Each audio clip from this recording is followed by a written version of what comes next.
আমরা যারা ছিলাম তার পক্ষে আমরা বিজ্ঞ আদালতে আমাদের জোরালো বক্তব্য উপস্থাপন করেছি এবং সেই বক্তব্যে আমরা বিজ্ঞ আদালতকে বলেছি আমরা ভালো কাজ করতে চাই এবং ভালো কাজ করতে গেলে যে বাধা আসে আজকের মামলায় সেই বাধাগুলোই আসছে এবং এই মামলার মধ্যে প্রসিকিউশন বলেছে যে মেডিকেল সার্টিফিকেট আমি নাকি জাল করেছি।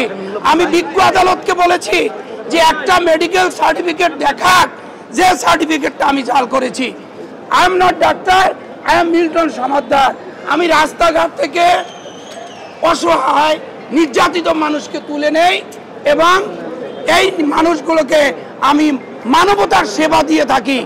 এই সেবা কার্যক্রম করতে গিয়ে আজকে আমি এই প্রতিহিংসার শিকার হয়েছি এবং এই প্রতিহিংসার কারণে যে মামলা হলো এই মামলার কোনো মেরিট নাই এবং প্রসিকিউশন পক্ষ থেকে যে অভিযোগ তুলেছে যে ধারা হলো 420, 467, 468, 471, 420 মানে প্রতারণা।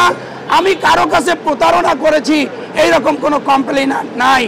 467, 68, 471 এই ধারার কোনো স্পেসিফিক অভিযোগ এই মিল্টন সমাদ্দারের বিরুদ্ধে নাই।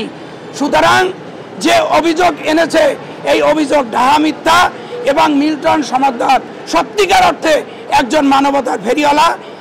আমাদের কথা হচ্ছে মিল্টন সমাদ্দার কোনো অন্যায় করে নাই, কোনো অপরাধ করে নাই। সুতরাং মিল্টনকে যে রিমান্ড দেওয়া হলো এই রিমান্ডে ইনশাল্লাহ সে নিরপরাধ প্রমাণ হয়ে চলে আসবে এবং মানুষের মানবিক যে সাহায্য সেটা সে করতে পারবে।